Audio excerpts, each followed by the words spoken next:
actuellement. Et il m'a dit, si vous voulez gagner de l'argent, vous n'investissez pas dans un casino, vous ouvrez une entreprise de pompes funèbres, on enterre à tour de bras des vieux, des jeunes, des bébés, tout. Et il m'a dit, c'est de la folie.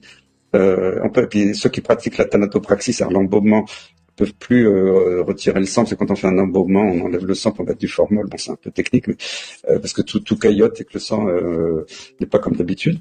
Et puis alors, en plus, il m'a annoncé ça, mais c'était il y a 2 mois, de façon formelle. Avant, quand un enfant mourait à la naissance, on déclarait mort-né. Mais ça n'arrangeait pas Macron, parce que si on est mort-né, on a un certificat de naissance, puis un certificat de décès. Donc ça laisse des traces. Donc maintenant, ils ont des consignes. On déclare un mort-né, on le déclare né sans vie.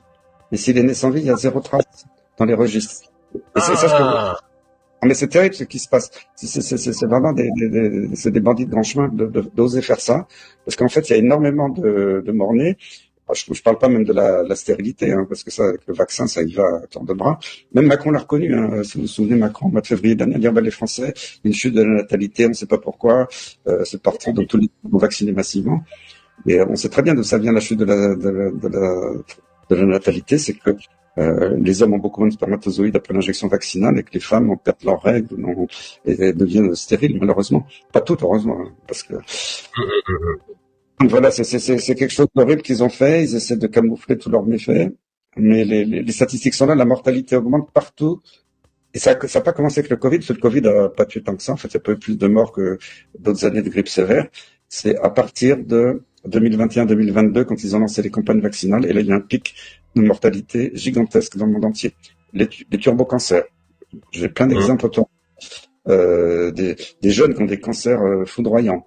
Les accidents vasculaires cérébraux, les arrêts cardiaques, maintenant c'est des milliers de sportifs qui sont morts comme ça sur le terrain, même des chanteurs qui s'écroulent sur la scène parce qu'ils sont c'est comme assez stressant, il y a un exercice physique quand on est en scène devant des milliers de spectateurs, bon. Et tout ça on le voit tous les jours. Et non, c'est naturel, ça a toujours existé et les chiffres sont là. Même ce sont les premières images du chantier qui débute, images que diffusent nos confrères d'Euronews Roumanie. Il faut un peu se projeter. On n'a pas encore la date de livraison précise des travaux. Par contre, on a la localisation très précise de cette base de l'OTAN qui se trouve, vous voyez juste ici, on est aux portes de l'Ukraine. On a une centaine de kilomètres à vol d'oiseau de la frontière ukrainienne. Cette base qui se trouvera donc sur le site de Mikhail Kogalinitchan. J'ai réussi à le dire, je le redirai plus. Quand on regarde fait les gros yeux, hein. Je me permets de dire que Vera fait les gros yeux. Désolé. En tout cas, la base est déjà existante, si vous voulez. Il y a un aéroport international qui est déjà présent. Et voici, selon la presse roumaine, ce à quoi ça va ressembler par la suite. On va ajouter donc des pistes d'atterrissage, donc une piste principale, puis une piste de réserve, des éléments de la tour de contrôle. Ici, une vaste partie caserne. On a la liste des éléments militaires qui vont s'ajouter, des hangars de maintenance, des réserves de carburant, des munitions, des équipements, du matériel technique aéronautique, des simulateurs, des installations de ravitaillement, des logements, tout est nécessaire pour soutenir le fonctionnement et les missions d'une base de cette taille. On nous annonce une superficie au total de quasiment 3000 hectares. Si vous voulez un élément de comparatif, la base aérienne de Ramstein, c'est 1400 hectares, donc c'est quelque chose qui est très vaste. Et capacité d'accueil annoncée, 10 000 soldats et leurs familles. Et là, je rebondis sur un élément que je ne vous ai pas montré, c'est ce qu'ils appellent zone de vie ou zone de vie sociale, avec comme infrastructure une école, des jardins d'enfants, on parle de magasins, on parle d'hôpital, donc quelque chose qui est destiné à des missions, pas de quelques mois, mais bien potentiellement de quelques années. Et tout cela pour la modique somme annoncée de 2,5 milliards d'euros. Je termine juste sur la position géographique un peu plus précise. Voilà cette base, 290 km à vol d'oiseau d'Odessa, 400 km de Sébastopol, donc quelques minutes de vol pour un chasseur. Je vous dis ça parce que jusqu'à présent, cette base était associée à ce que l'OTAN appelle la police du ciel de l'OTAN. Bonjour. J'ai pas l'impression d'être le bienvenu. Ah bah il y a du monde quand même. Hein. Il y a du monde. Vous ne pouvez pas faire de photos ni de films des jeunes. C'est des mineurs et on n'a pas le droit de filmer. Et moi non plus d'ailleurs, j'ai pas du tout envie que vous me filmiez. La captation est autorisée, madame, dans l'espace public. Oui, non, mais moi j'ai pas du tout envie qu'on me filme. Bah oui, mais vous me demandez ma permission. Non, vous pouvez pas interdire. Et vous allez vous faire partez. On est dans l'espace Et vous public. partez. On est dans l'espace public, Et madame. vous partez. Mais C'est autorisé. Bah allez-y, Ouais, cherchez bah, qui vous voulez. on filme aussi, alors. Bah oui, bien sûr, mais aucun problème. Alors, je cherche- Avec plaisir même. Vous devrez partir, non. Devant la gaieté ici, vous ne devrez pas venir ici. Parce que Ah, c'est on vous est- le raciste qu'on cherche pas. On est dans l'espace public. Mais on vous. Mais c'est la Alors loi. vous partez tout de suite. D'accord. Ça, c'est On n'a un pas délit, envie de ce que vous vous ici. faites là. Ça vous appartient Et- ici? Hein non, C'est mais- un délit ce et que vous faites avez là. quel Vous droit ne sur les connaissez pas gens la de loi venir filmer française. On est dans Après, l'espace de public, on est en diffuser vos France. Il y a informations des lois. mensongères. Il y a des lois. On a le droit Vous de. êtes loi. Vous- On a le droit de filmer dans l'espace Et on public. n'a pas le droit de mentir. Bande de On n'a racistes pas le droit de comme mentir vous, dans là. la presse, on la lit Vous ne dans la connaissez presse. pas votre Ah, droit ben, je même. vous connais, Ça, vous. c'est un privilège ce Ça, que c'est vous des faites là. racistes, c'est des Vous êtes fachos des racistes. qui viennent nous filmer Allez-y, s'il vous et qui plaît. viennent les Qu'est-ce que jeunes. vous êtes? Alors maintenant, vous partez. Nous, on voit tout ce que vous publiez après. Non, non, Des non, mensonges non. après. Personne ne les parle. Personne ne les parle. Allez-y, vous. Alors maintenant, filez. C'est des racistes. Donc madame, cet espace vous appartient, c'est ça? J'ai pas le droit Non, d'être ici. ça les appartient. Vous n'avez pas ça le vous droit appartient de pas faire non ce que plus. vous voulez quand On vous fait ce qu'on voulez. veut. Si. Vous Non, avez c'est pas- pas, on fait pas qu'on veut ici en Vous France. Il y a allez la bien loi. prendre- Ça, c'est un Agressif, privilège. votre ami là. Non, non, mais Ça, il est c'est pas un plus privilège, agressif ce que que moi, vous on faites est là. aussi Vous connaissez agressif pas la avec loi l'autre. française. D'accord, moi, je reste Vous là. êtes des racistes, vous. Moi, je ne vous touche critique, pas. quand même. Ça, toi, tu es raciste. Tu ne connais pas ta loi. Ça, c'est un privilège, ce que tu fais là. Non, non, Ça, c'est vrai, un c'est délit. des fachos. Fils comme toi là. Qui sont venus Ça, c'est un justement pour raciste. faire entendre leur voix. Non, non. Ouais, ouais, c'est ça qu'il voulait entendre. Je vais lui dire, c'est un fils raciste qui ne connaît pas la loi française. Ça, c'est un Oui, privilège. mais ce que tu fais là. Quand j'ai menti? Sur quoi? Regardez. On vous connaît tous là. Ah, On vous regardez connaît tous. quand. Moi, je connais pas ce mot-là. Regardez quand. Mais c'est plus Comme toi, raciste. C'est Oui, peut-être ben leur Allez, foi, filmez. ils mentent. Les fils de Ils voyous mentent, ils comme sont vous, là. anti-immigration. Ils ont. Non, laissez-le. Mais non, mais on est dans l'espace public. Il y a pas de problème. Bah ouais, bah il y a des tensions, mais c'est elle qui est en tension là. Non, Non, mais il y a pas de problème, je l'interviewe pas. vous là, vous êtes des racistes. Allez-y. Non, on ne vous touche pas. Coupez la caméra. Ça, c'est un délit ce que vous faites là. Touche pas, hein. Je ne touche pas. Moi, je connais ce que je fais. Non, mais la captation est Tu autorisée. n'as pas le droit de filmer. Toi, tu ne connais pas ce Si que je tu vous floute, fais. y a pas de Tu problème. ne connais pas la loi française, toi. Tu es un toi, tu ne connais pas la loi française. Non, je ne lui touche pas. Moi, je connais ce que je Il est très Je agressif. ne lui touche pas, Du moi. calme, les gars. Wallahi. Du Moi, calme. je ne lui touche pas. Non, ça c'est pas, on lâche rien ça. Pas dans l'espace public, monsieur. C'est ça que vous voulez. On va vous dire la Là, vérité. Vous êtes des on ne connaît Vous pas voir la la loi ville là. française. J'ai le droit de- Mais madame, moi je suis dans mon droit là. Mais vous êtes dans votre droit. Bah, appelez la police si vous voulez. Appelez la Mais j'ai pas police. du tout l'intention d'appeler la Bon alors police. nous on reste là, pas de problème. Moi j'ai le droit d'informer, j'ai le droit de faire mon reportage où je Mais veux c'est pas en France dans l'espace d'information. public. En fait, si encore c'était du vrai Mais journalisme. c'est pas vous qui décidez de ça. Mais si. Non, c'est Moi, pas je vous sais ce que c'est du C'est journalisme. pas vous qui décidez Et de c'est ça. pas vous. C'est pas Mais vous. si. Ah, vous êtes Non. journaliste, vous êtes journaliste. Moi je suis sur YouTube, je fais des reportages. Oui, Aucun mais problème. En fait, C'est un J'ai le droit de quand filmer. vous venez, C'est un facho. faut venir avec une autorisation. de Et filmer voilà. les gens. Non, pas dans l'espace public. Non, vous connaissez pas la loi. Si vous venez faire un reportage, on a le droit de demander votre accréditation. Pas du tout. Sur l'espace public, vous ne pouvez pas interdire à quelqu'un de filmer, madame. C'est la loi française. Alors sur le lac juste devant Bah, le c'est l'espace public c'est encore. l'espace de la Gaîté Lyrique. Mais attendez, vous le squattez. Il est squatté. On le Et moi squatte j'ai pas, pas. on l'occupe. Ouais, bah C'est vous pas le du squattez, tout c'est un pareil. squat. C'est un C'est pas un squat. squat. Bah exprimez-vous alors, Eh madame. ben, si vous connaissez pas la différence entre un squat et une occupation, alors. C'est illégalement Votre- occupé. C'est illégalement occupé. C'est ce qu'on appelle un squat. occupé avec l'approbation de la Gaîté Lyrique. Ah bon? Elle a pas lancé une procédure d'expulsion, la dame? Non, là, elle l'a fait par obligation, mais Ah ils bon nous hébergent, ils vont mettre personne à la porte, ils n'appellent pas la police.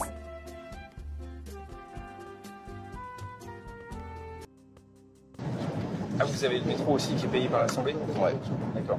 Donc ça, c'est votre carte de métro? exactement. Et ça, c'est les cartes de train, donc ça, c'est le. Ça, c'est votre abonnement de train? c'est ça Exactement. Voilà. D'accord. Et vous avez le droit à la première classe? C'est bien. Voilà. Et c'est illimité. Il peut circuler partout en France quand il veut. Même si en l'occurrence, Sacha Houlier ne l'utilise que pour un aller-retour par semaine entre Paris et sa région. Mais surtout, quand il doit payer ses dépenses, il a une carte bancaire spéciale frais professionnels. Débitée sur un compte que l'Assemblée alimente, 5 372,80 € chaque mois. Cette enveloppe s'appelle l'IRFM, l'indemnité de frais de mandat. De quoi régler les cafés au bar du TGV. Et quand il arrive en gare, c'est la même carte bancaire qu'il utilise. Frais de parking, ça passe dans vos frais de mandat? Ouais, enfin, en fait, tout ce qui est les frais de déplacement, donc là, on a vu le train, on récupère ma voiture tout à l'heure. C'est le frais de mandat aussi qui paye votre voiture? Ouais. Il y en a pour combien là? Donc c'est une année pour 30 € pour à peu près 4 jours. Pour ses déplacements dans sa circonscription, le député a droit à une voiture de fonction. Il a finalement choisi cette Peugeot de milieu de gamme. Et c'est encore avec son indemnité de frais qu'il paie la location de 400 € par mois. Ça, c'est une voiture que vous avez achetée? Je rencontrerai le président Poutine aussi à un moment donné. Est-ce que vous allez bientôt rencontrer le président Zelensky? Oui, d'ailleurs, il viendra peut-être cette semaine ou la semaine prochaine pour signer l'accord de paix. Mais j'aimerais le rencontrer ici au bureau ovale. Donc voilà, l'accord de paix, on y travaille, on est tout proche d'un accord. Et je pense que le président Zelensky aimerait venir ici pour le signer. Moi, ça me convient tout à fait. Après, il faut que ce soit approuvé par leurs conseils ou leurs autorités, mais ça me semble probable. Et puis je rencontrerai le président Poutine aussi à un moment donné. Je ne peux pas vous dire quand, mais on essaye de trouver une solution. Mais oui, à un moment donné, je le rencontrerai lui aussi. Ah, ils sont là. Comment ça va? Ça va les chéris? C'est un véritable coup de tonnerre dans le monde des médias. On a appris ce matin que l'Arcom avait décidé de ne pas réattribuer les fréquences de chaînes C8 et Énergie 12. On va aller. C'est un coup dur également pour Cyril Hanouna, qui est la star de C8. C'est d'ailleurs sans doute lui qui est visé. Cette décision est triste et elle est extrêmement grave. On va faire un documentaire, on va nous suivre pour 6 mois avant une extinction du signal de C8. On est comme des fous, les chéris, de vous retrouver. Pas le boulot 2 minutes avec Rémi. Je crois pas, non? TPMP risque de ne plus être là en mars. Moi, je pense surtout aux 400 personnes qui travaillent pour nous. On va avoir besoin de vous, car on va se battre pour conserver C8. Si demain tout s'arrête, qu'est-ce que vous faites? Bon, bah écoute, je te tiens au courant, mais par contre, faut que tu sais. Tu peux rentrer? Tu peux rentrer? C'est du quotidien.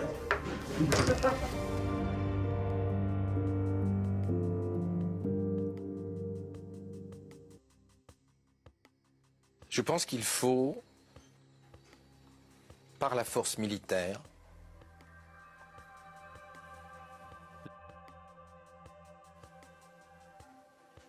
si nous ne faisons pas ça, nous aurons des dictatures. Je pense qu'il faut, par la force militaire, les renvoyer en Afrique. Si nous ne faisons pas ça, nous aurons des dictatures d'ultra-droite dans l'Europe de 2035 ou 2040 partout. Et moi, je suis un libéral, je ne veux pas d'extrémistes au pouvoir. Nous faisons tout ce qu'il faut pour que l'ultra-droite arrive au pouvoir. Pas des gens comme Bardella, pas des gens comme Marine Le Pen, de l'ultra-droite. Ce qui n'est pas le cas de Bardella ou de Marine Le Pen. Les partis de droite nationalistes comme le RN vont être débordés par l'ultra-droite si le déferlement démographique n'est pas arrêté tout de suite. Pour l'arrêter, il faut que dans les villages en Afrique, on sache qu'on ne peut pas rentrer en Europe et que quand on y arrive, après avoir filé plein de pognon aux passeurs, à ces salauds de passeurs, on est renvoyé. Sinon, il va y avoir des centaines de millions de personnes d'Afrique noire qui vont arriver en Europe, dans le continent européen. Or, l'opinion ne l'acceptera pas. Et nous aurons des dictatures. Donc aujourd'hui, il faut être très dur, il faut être inflexible.